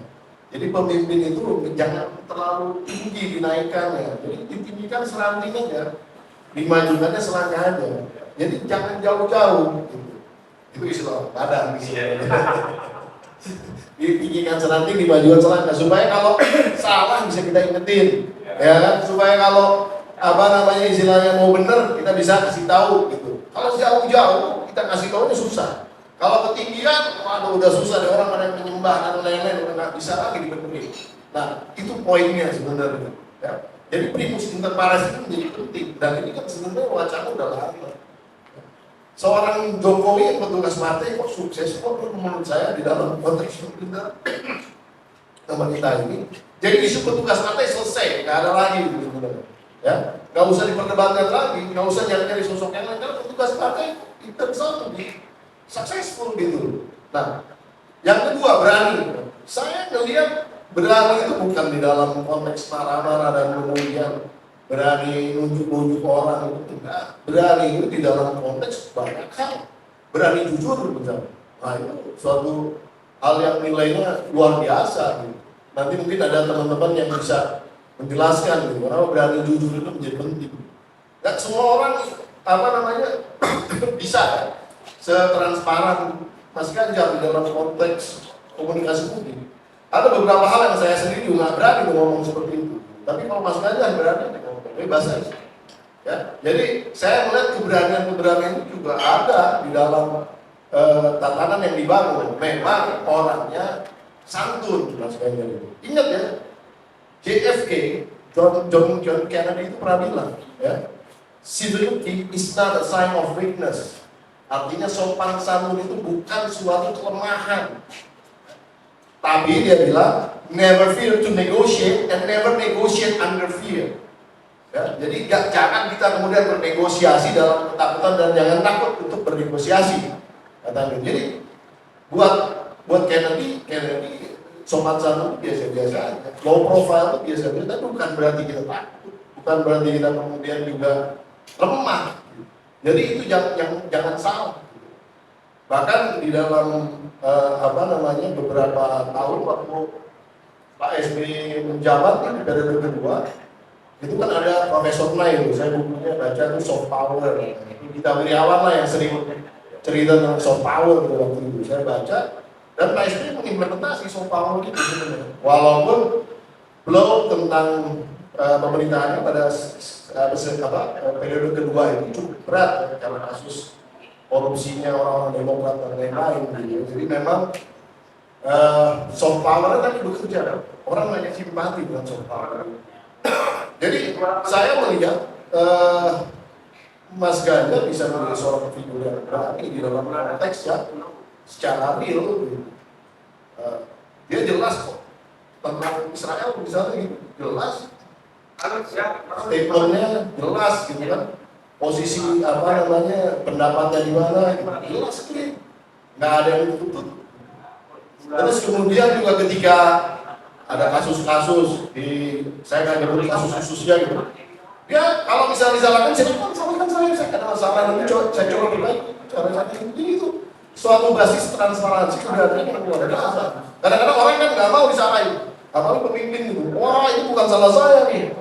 Ada pemimpin kita zaman dulu selalu nyalain orang lain gitu. Saya nggak nyebutin nama figur ya, nggak hanya satu orang, banyak sekali. Banyak sekali pemimpin kita tuh yang selalu mengkritisi orang lain, tapi dia nggak mau dikritisi. Nah ini saya rasa ada satu karakter baru ya, dalam dirinya Mas Ganjar yang menurut saya bisa menjadi satu nilai tambah yang luar biasa gitu di masa akan datang. Terima kasih Bang Bida, Bang Azhari. Barangkali teman-teman ada yang ingin menyampaikan pertanyaan atau pendapat, silakan. Terima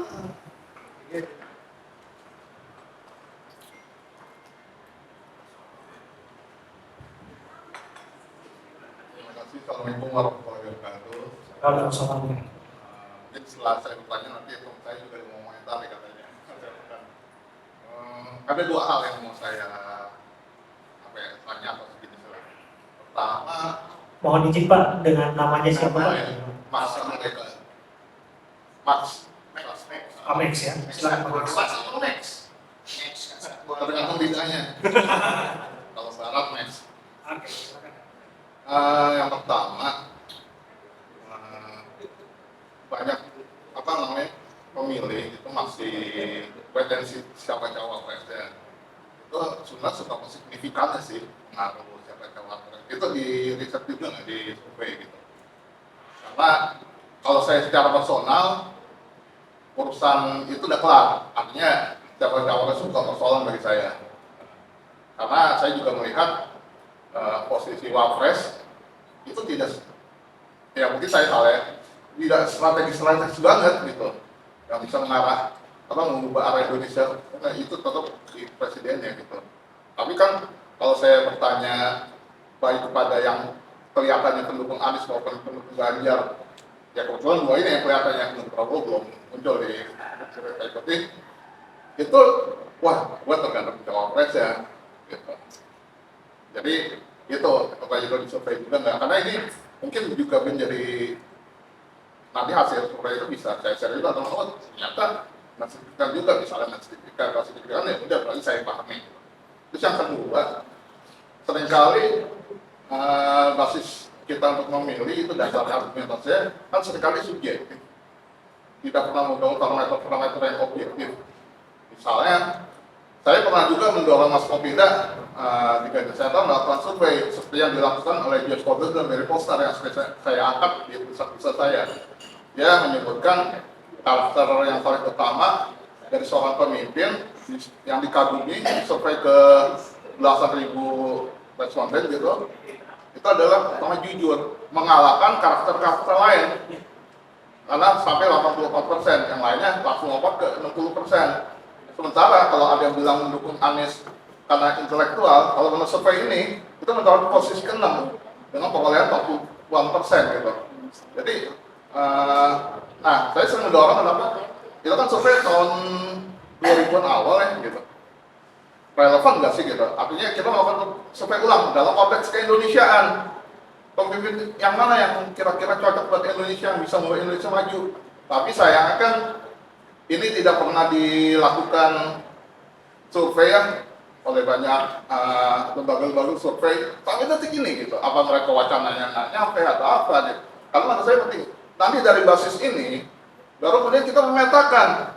Nah, kalau saya beberapa kali bikin tulisan, karena di situ survei menempatkan kejujuran poin pertama, makanya saya berdeklarasi, saya mendukung Ganjar karena berdasarkan disiplin ilmu yang saya kuasai, semua beberapa psikologi buat menilai orang dari grafologi yang saya kuasai, terus juga micro expression, body language, bahkan ketika saya melihat misalnya dari ketransparan di APBD, karena mereka dua-duanya pernah jadi gubernur deh, jadi kita bisa melihat bagaimana paradigma mereka, kemudian ketransparan mereka itu kan dari APBD yang mereka susun. Kinerjanya bisa juga dinilai dari APBD, seberapa besar direalisasikan. Nah, itu nggak pernah dibangun ketika kita ini. Mungkin itu aja. Yang kedua itu mungkin lebih masukan, kalau bisa lakukanlah gitu. Pertimbangan objektif. Karena kita, jujur saya bahwa melihat bangsa ini, pertimbangan subjektif yang akhirnya jadi musuhan. Kalau dengan ada pertimbangan objektif, kan enak. Makanya saya mengusung, yuk untuk menilai, saya beberapa kali tulisan meskipun saya berada di Ganjar Center, saya bikin tulisan, yuk kita bikin pertimbangan objektif, lihat APBD-nya. Bahkan jujur, kalau dari APBD-nya terlihat Ganjar korupsi atau tidak jujur atau tidak terfaham, saya keluar dari Ganjar Center. Ya lebih baik mendeklarasikan golput dan mengajak orang untuk golput, gitu. Tapi karena sampai saat ini saya melihat konsistensi, ya udah, gitu. Masih bersedia bergabung di sini, gitu. Nah, Gitu, kasih. Oh iya, Bapak. Assalamualaikum warahmatullahi wabarakatuh. Salam, saya Yudi. Sebenarnya saya untuk datang ke sini diajak Ibu Max. Ini sekedar opini umum kelas warteg aja. Basically saya pernah menjadi ketua OKK Satria Gerindra 6 tahun. Saya juga aktif di bekas wakil sekjen FKPPI. Saya merasa bukan apa ya, berterima kasih dan saya mencoba berkontribusi minimal masukan. Ada sedikit masukan dari saya itu mengenai tadi sebaran. Terus kedua ormas yang mendukung. Terus yang ketiga kuda hitam. Itu aja dulu. Sebaran itu yang mungkin teman-teman Ganjar Center lupa. Ada sekarang ini sedang muncul itu forum Keraton Nusantara. Saya mewakili Banten. Nah, Pak Ganjar sudah ke Banten berapa kali? Sampai ke Badung. Terus ke keraton-keraton Jawa Barat seperti Sukapura, Sumedang Larang. Itu sangat kuat saat ini. Terlebih dengan fenomena yang sekarang lagi rame tentang nasab macam-macam, itu lain lagi cerita. Itu juga harus dimasukin. Terus ketiga, yang selanjutnya, Mas Ganjar ini adalah salah satu Dewan Pertimbangan Generasi Muda FKPPI. 5 juta anak tentara, belum purnawirawan, itu juga harus dimasukkan. Karena itu udah jelas, kita satu komando. Begitu wanatnya kita ada klausul bahwa kita mendukung anggota kita, meskipun secara organisasi netral. Gitu Bang Bobi. Nah, terus yang ketiga mengenai NWD. Saya ini berhubungan directly dengan NWDI, dengan Perindo, karena saya juga pegang nasihat FBL untuk Pondok Labu dan Pasar Minggu. Itu kita diikuti supaya kita mengikuti sama Dewan Wakil Ketua Umum Perindo. Saat ini Guru Tuan Guru Baca. NWDI itu tarekat. Samina Watona begitu mursyidnya ikut ke 1A, semua ikut. Jadi itu mungkin yang tentang NWDI sedikit kritisi. Karena itu udah jelas, dia Samina Watona. Begitu mursyidnya pindah, ya dia ikut. Nah, itu yang lain. Terus mengenai kuda hitam. Saya di Gerindra itu cukup lama, 6 tahun saya ketua OKK Satria Gerindra, salah satu sayap tertua dan paling awal zaman dulu. Saya ketua OKK itu yang kedua. Itu cukup, orang-orang Gerindra bisa tahu. Cek nama saya Yudi Satria udah tahu. Nah, itu saya mundur itu sebagai anggota maupun aktivis di sana. Saya izin sama 08.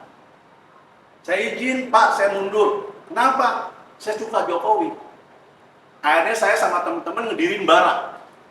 Barak dulu terkenal, barisan anak pola pro Jokowi Maruf JK dulu.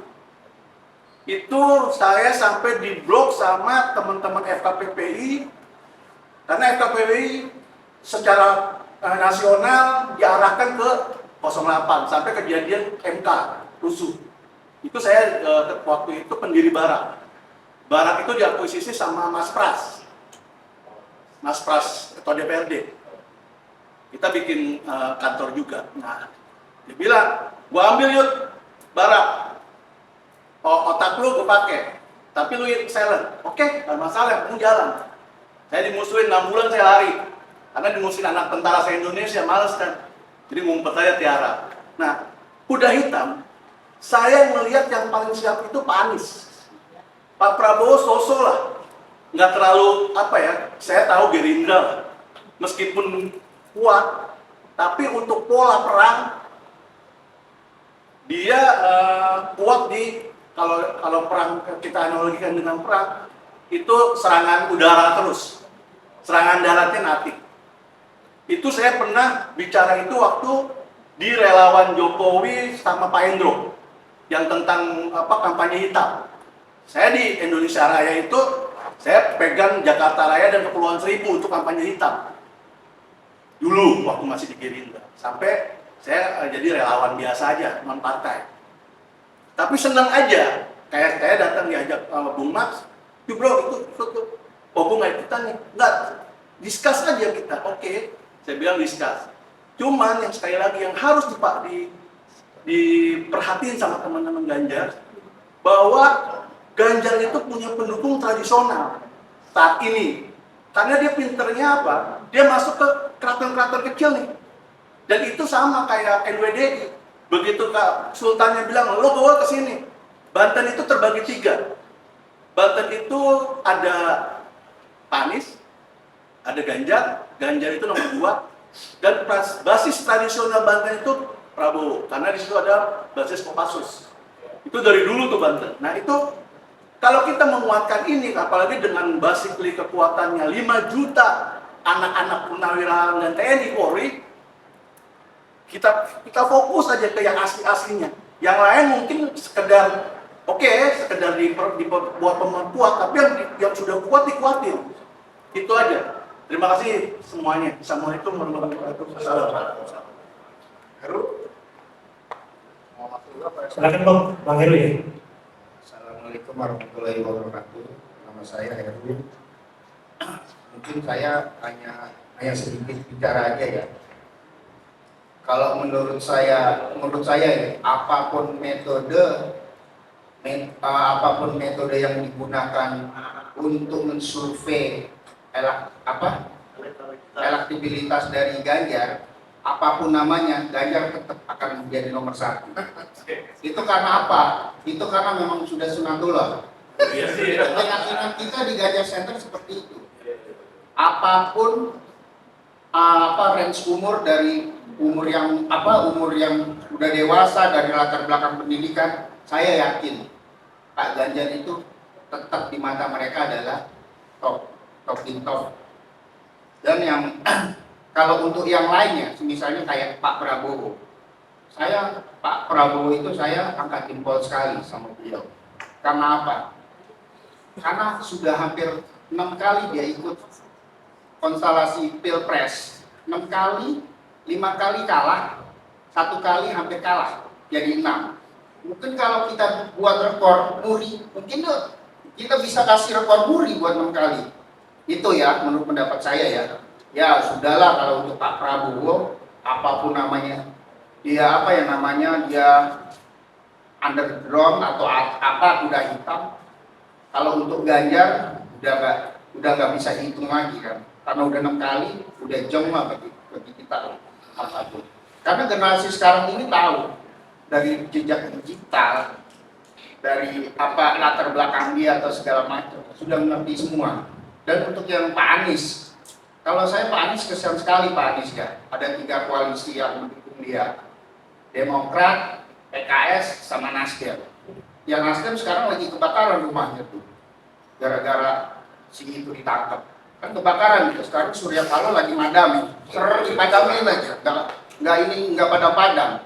Dan yang kedua PKS punya uang enggak, cuma modal kader militan, dorong-dorong apa Pak Sandi untuk jadi capres. Ya itu kan apa ya, politik, kalau saya bilang politik PKS itu nggak berubah. Hampir 4 kali sirkulasi pilpres nggak berubah. Gaya-gaya dia itu hit and run aja. Ambil uang mereka lari, ambil uang mereka lari. Itu. Dan yang terakhir ini Demokrat. Mana mau Demokrat itu keluar uang kalau nggak AHY itu jadi cawapres. Udah. Pokoknya Anies ini jong dah kalau menurut kita di Ganjar Center. Kalau ibarat ini apa? Mur tuh. Mur 3-3 udah coplok, dol. Paling head to head 2 itu antara Ganjar dan Prabowo. Ya, yang pasti Ganjar lah. Kalau kita itu aja sih. Mau metode apapun Ganjar pasti menang. Insya Allah.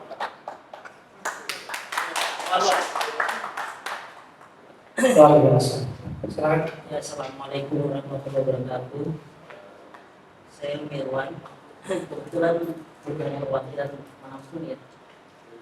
Kebetulan ada undangan dari teman Mega kemarin. Ada acara menarik diskusi tentang Bang. Mungkin nanti bisa elaborasi lah. Dengan siapa namanya Bang? Mirwan. Bang Mirwan. Ya. Menarik diskusi tema kali ini. Kita melihat bahwa memang fenomena kontestasi politik nasional sekarang jadi trendsetter dimanapun pembicaraan manapun dari berbagai macam level, dan itu mungkin jadi apa namanya, jadi satu hal yang mungkin bisa kita elaborate kali ini, bahwa ini berkaitan dengan nasib bangsa ke depan. Nah, saya melihat bahwa dari sosok figur yang tadi disampaikan itu, kalau misalkan presentasi hasil survei, mungkin nggak terlalu jauh ya sama lembaga survei manapun. Margin of error-nya mungkin nggak terlalu jauh. Bang Bida bilang 2,9, sementara Bang Asari bilang 2,8. Itu memang dari dulu lembaga riset yang penelitiannya pasti begitu aja, metodologinya nggak jauh berbeda. Tapi kita apresiasi tentang, karena walau bagaimanapun ini tool politik yang mungkin digunakan oleh berbagai macam lembaga politik manapun, termasuk lembaga tim sukses atau relawan kandidat.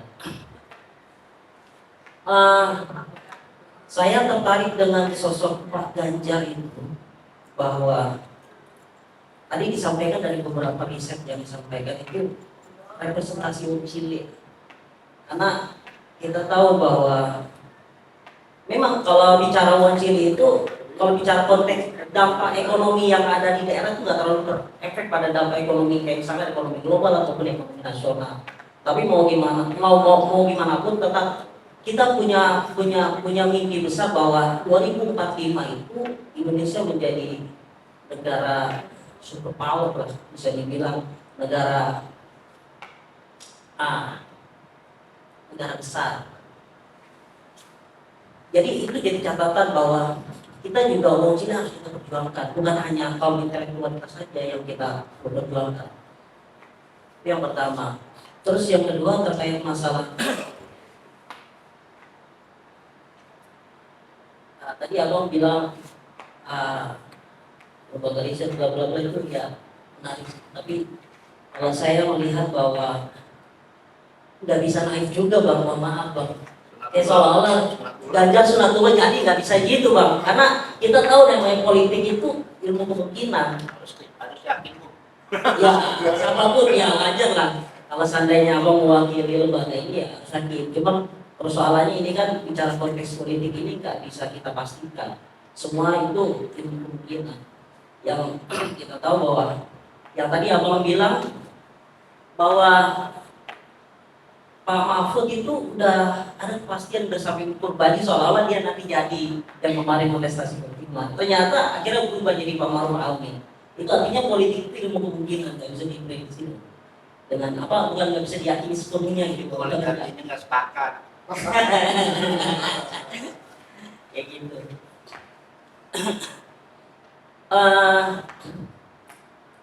Saya melihat bahwa Pak Ganjar itu kayak kita suka nggak suka ya, bahwa kita melihat bahwa nggak mungkin kita konteksnya bicara masalah politik itu tidak terlepas yang namanya faktor ekonomi atau faktor faktor sosial, hukum dan lain-lain. Kemarin menarik tuh bang, saya lihat di media bahwa saya lupa salah satu media mungkin kalau nggak salah di Detikcom, ketika market melihat bahwa Pak Ganjar diumumkan pada saat itu hari Jumat itu, langsung kondisi market langsung bullish bang. Terus pada saat Pak Anies dinyatakan dideklarasikan, itu market langsung bearish, turun. Artinya animo market ini bicara konteks global ya. Artinya kita bicara nasional, kita bicara Indonesia ini tidak terlepas yang namanya bicara global. Itu jadi satu pertimbangan penting juga, bahwa ternyata global itu mendukung secara tidak langsung, like and dislike itu secara tidak langsung. Keputusan itu bahwa secara garis besar Ganjar ini dapat respon baik loh dari market. Ganjar kapitalis. Bukan itu juga penafsirannya bang. Kayak gitu. Oh silakan mas, silakan. Kayak gitu, saya bilangnya begitu. Nah, ini presiden baik kalau menurut saya bang. Bahwa kalau misalkan abang bilang tadi masalah Taipan gitu kan, bicara masalah cukong, kira-kira presentasinya lebih banyak ke Anies. Kalau menurut saya lebih banyak Pak Ganjar, karena saya melihatnya dari market aja udah bisa, saya bisa ngambil garis kesimpulan gitu. Karena yang saya tahu, yang dunia market itu bicara konteksnya bicara uang besar di kami. Artinya kepentingan umum, kepentingan nasional, artinya representasi dari cukong itu juga kita bisa melihat dari reaksi pasar ini. Kalau saya itu bang, artinya ada nilai positif ketika kita mendukung Ganjar, bahwa ini Ganjar ini ada kemungkinan besar potensi jadinya besar kalau menurut saya. Jadi itu aja, mungkin nanti bisa ditambahkan. Terima kasih. Assalamualaikum warahmatullahi wabarakatuh. Waalaikumsalam warahmatullahi wabarakatuh. Sudah ya? Oke, ada 4 penanggap kita, abang-abang. Ada Bang Max, Bang Yudi, ada Bang Heru, dan ada Bang Nirwan. Terlebih dahulu mungkin yang dari Bang Max, soal faktor cawapres apakah masih penentu? Bisa langsung ditanggapi. Jawabannya harus dari Pak ini. Kalau apa saya nanti saya jelasin, kita offline aja lah. Kalau tadi dia asosiasikan bahwa cawapres itu adalah isi tasnya, ibarat bensin adalah penggeraknya, apakah itu berpengaruh? Tapi nggak bisa dibaca seperti itu. Tapi gimana? Soal faktor cawapres ini dianggap penting nggak? Atau Ganjar siapapun cawapresnya pasti menang gitu? Atau Anies atau Prabowo barangkali ya. Baik, terima kasih Pak Max.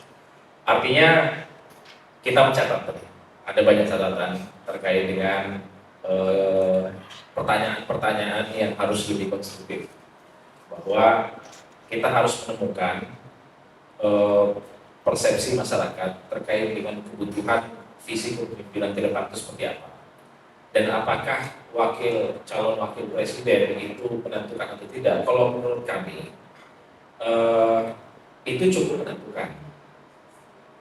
Bagaimana menentukannya? Dia menjadi pelengkap.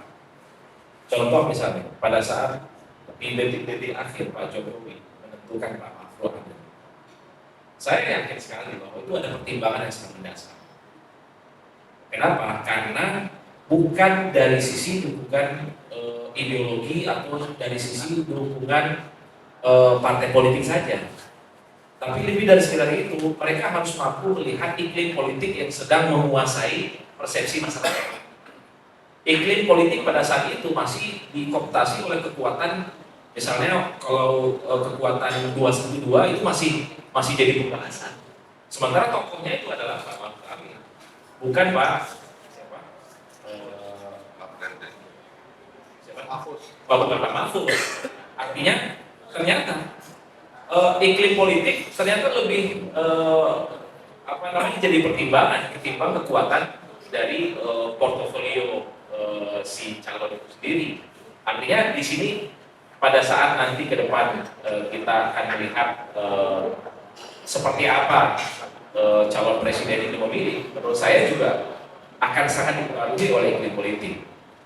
Nah, saya mau gambarkan sedikit masalah iklim politik yang hari ini terjadi yang mempengaruhi pemilihan calon wakil presiden. Masyarakat memang melihat ini terkait apa yang sedang terbangun dari komunikasi cawapres dan capres dengan cawapres itu dari konteks koalisi. Padahal sebenarnya enggak. Koalisi memang sudah selesai. Yang sekarang ada itu adalah kooptasi politik.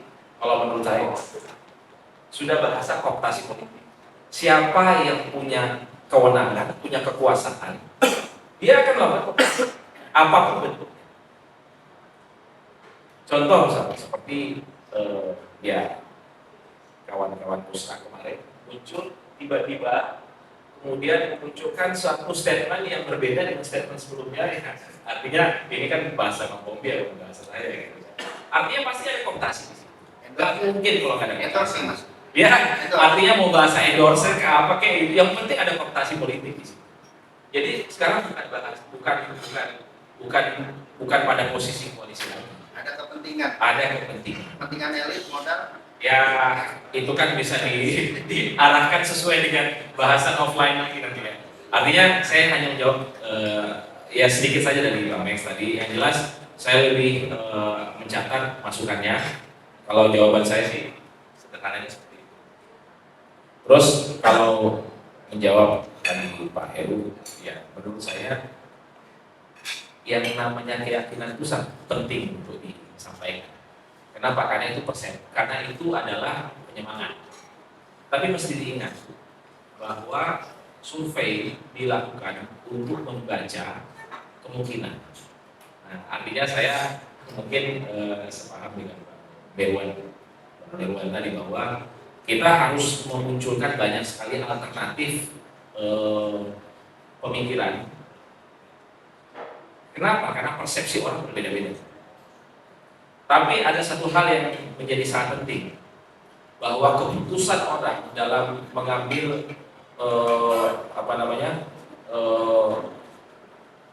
mengambil keputusan politik di Februari 2024 nanti itu bukan dalam konteks legislatif saja dan bukan dalam konteks pilpres saja, tapi dalam konteks kepentingan. Artinya ya masih banyak orang yang hari ini tidak penting yang namanya siapa yang menjadi capres, yang penting siapa yang datang ke mereka di menjelang pencoblosan itu juga masih ada gitu loh. Artinya itu nggak bisa kita tutup mata dari itu juga gitu Bang. Ya artinya tadi kalau Pak Yudi ya, Pak Yudi kan memang masukannya bagus banget bahwa tidak bisa kita mengatakan bahwa Prabowo paling siap. Karena ternyata beliau Satria, artinya saya kenal juga dengan Satria Pak. Artinya mohon izin ya, saya juga sangat dekat dengan Pak Hasim ya.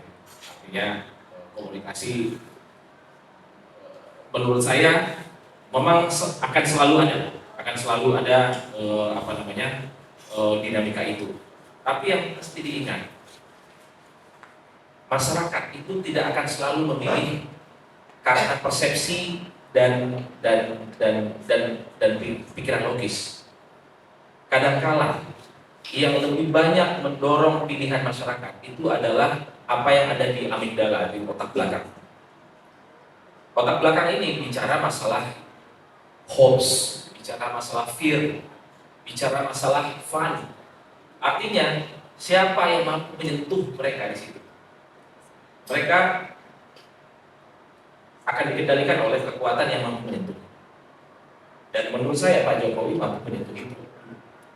Tentu bukan dengan Pak Jokowi sendiri ya, dengan orkestrasi pemenangannya itu. Nah, mungkin saja hari ini kita tidak bisa bilang bahwa ini akan menang, itu yang akan menang. Dan menurut yang bisa kita pastikan adalah siapa yang mampu mengorkestrasi semua instrumen masyarakat menjadi satu kekuatan yang menjawab tadi ketakutan masyarakat, harapan masyarakat, kemudian kesenangannya masyarakat atau bahagianya masyarakat, maka mereka lah yang menurut saya. Ya, silakan. Ada yang tambahkan? Beda? Ya, sedikit aja saya nambahin. Yang pertama itu adalah tentang orang juga lupa ya sebenarnya yang paling lengkap di dalam konteks karir politiknya itu adalah Mas Ganjar dibanding dengan calon-calon yang lainnya. Mas Ganjar ini memulai karir politik itu dari anggota DPRD. Nggak main-main, jadi dari bawah dulu berjenjang gitu. Masuk ke DPR, kemudian jadi gubernur, itu suatu tatanan yang sebenarnya Mas Anies dengan Mas Prabowo nggak punya gitu. Nggak melalui itu semua, jadi kelengkapan proses politik yang dilakukan seorang Ganjar Pranowo ini menurut saya menjadi satu titik kenapa menjadikan beliau ini menjadi lengkap dan matang gitu. Nah, ini memang nggak aneh juga gitu. Setelah komunikasi publiknya pun juga sangat matang beliau, sehingga bisa diterima kemana aja gitu. Nah, poin yang disampaikan oleh Bung Irwan tadi menarik sebenarnya tentang respon pasar. Tapi saya sebagai seseorang yang percaya data dan kemudian percaya tentang analisa yang benar, saya bagian daripada orang-orang memilah gitu antara respon pasar dan politik ini. Pas kebetulan aja mungkin pada saat itu tiba-tiba beres ataupun bagus gitu pasarnya ya. Tapi menurut saya itu kebetulan aja, karena bukan apa-apa. Jadi nanti kadang-kadang suka nggak klop gitu, nggak klop juga. Dan lagi pula orang dagang itu nggak mikirin siapa capres deh. Orang melakukan posisi ambil ataupun jual gitu ya, itu pasti posisinya untuk rugi aja gitu, nggak akan lari ke arah dukungan politik kejauhan kalau menurut saya. Saya tahu lah saya kebetulan kemarin di BPJS kita kerjaan jadi Dewan Pengawas dan membawai bidang investasi. Jadi saya lama-lama memperdalam ilmu saya tentang urusan market ini. Jadi memang sebenarnya udah nggak ada urusan. Semua pengen untung lah di dalam konteks. Walaupun pada waktu tertentu mereka juga kebablasan ya. Artinya kadang-kadang mereka terlalu overconfident gitu sehingga kemudian mereka salah beli sehingga juga hilang gitu. Tapi kalau mereka kemudian pintar ya, mereka bermain di cut loss, mereka naruh portofolio lebih jauh gitu, mereka juga sebenarnya bisa aman punya investasi. Jadi seperti itu. Nah tapi paling tidak itu suatu cerita yang asik lah kalau kita bahas gitu ya. Cuman kami dalam posisi itu tidak kan. Tapi yang menarik sebenarnya ini, kalau ini nggak bisa didebat gitu ya, karena ini langsung.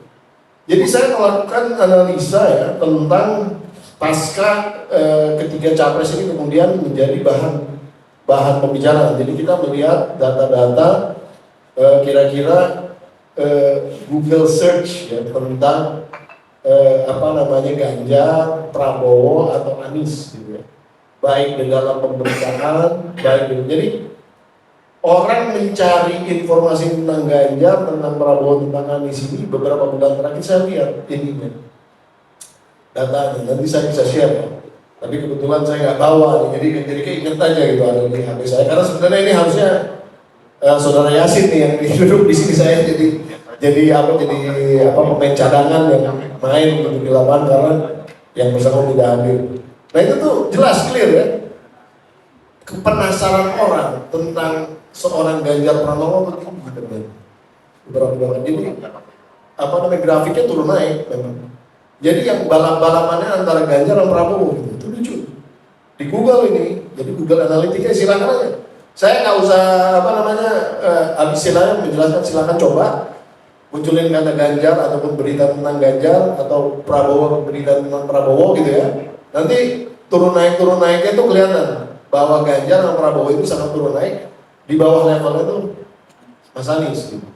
Jadi sebenarnya curiosity orang, kepenasaran orang tentang Anies Baswedan nggak terlalu tinggi gitu sebenarnya. Ini ciri-ciri sebenarnya akan ditinggal sama pemilih sebenarnya. Tapi tentang Ganjar, apalagi setelah di-announce jadi calon gitu, itu tambah tinggi. Nanti silakan aja cek. Nah kalau ini saya relevan gitu. Jadi kalau kita bicara tentang respon pasar atau apa, tadi saya kurang bisa pakai. Mama Bang, gini Bang, maksud saya bukan dilihat dari perspektif technical analisisnya Bang. Tapi respon pasar melihat bahwa kepemimpinan Ganjar itu cukup representatif buat bisnisnya mereka ke depan. Ya, saya setuju. Secara fundamental kalau misalnya kita bukan, saya menempatkan posisi yang tidak mau memakai data itu. Bukan saya nggak setuju. Ya. Kalau ada cerita itu saya iya juga gitu. Tapi saya yang tidak mau memakai data itu menjadi basis argumentasi saya gitu. Tapi kalau dari Google Search itu udah hitam putih lah. Silakan aja mau mendebat Google gitu kan.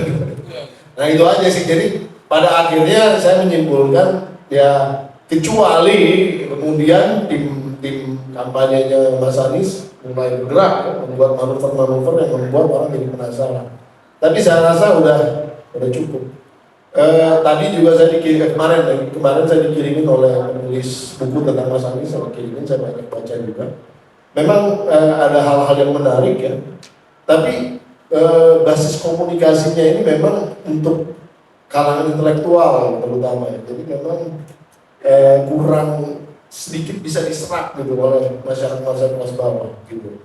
Ya artinya pada akhirnya kan yang pilih antara profesor, doktor dengan tukang beca atau tukang ojek gitu, pada suaranya satu-satu juga gitu. Jadi tergantung kita mau mengambil posisinya di mana. Itu kira-kira gambarannya. Saya ucapkan terima kasih tentunya pada seluruhnya yang sudah hadir di sini. Kebetulan saya belum sholat asar, jadi saya harus buru-buru sholat asar. Jadi sekali lagi mudah-mudahan nanti kita bisa agendakan ini, kalau nggak tiap minggu kemungkinan bisa tiap 2 minggu lah kita ada acara di sini. Terima kasih. Wassalamualaikum warahmatullahi wabarakatuh. Waalaikumsalam warahmatullahi wabarakatuh. Itu dia, dan sekali lagi boleh berikan tepuk tangan yang luar biasa. Harapannya apa yang kita bahas hari ini bisa menjadi nilai tambah bagi kita. Harapannya ya, dan kita juga berharap kemudian betul tadi Bang, kalau misalnya memang ini bisa membangun peradaban, banyak memang kita harus selesai untuk memberikan pesan, mendiskusikan gagasan tentang ini. Dan terima kasih Bang Mubidah, terima kasih Bang Azhari. Saya Bang Silahban pamit dari moderator di tempat ini, dan kita jumpa di lain kesempatan. Terima kasih teman-teman.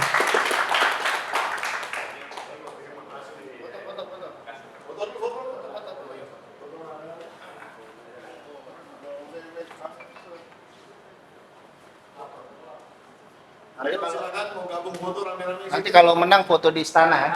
Oh iya, duduk di itunya.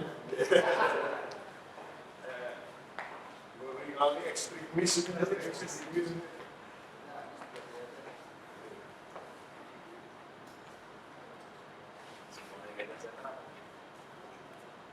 Oh, ya platform perubahan itu tadi Pak. Platform peradaban.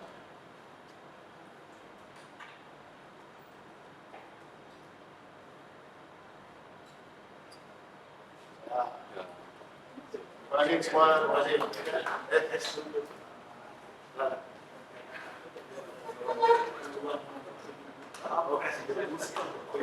Iya kan Bang? Ini kita lihat saya. Siap. Ya, saya mau sholat positif kan.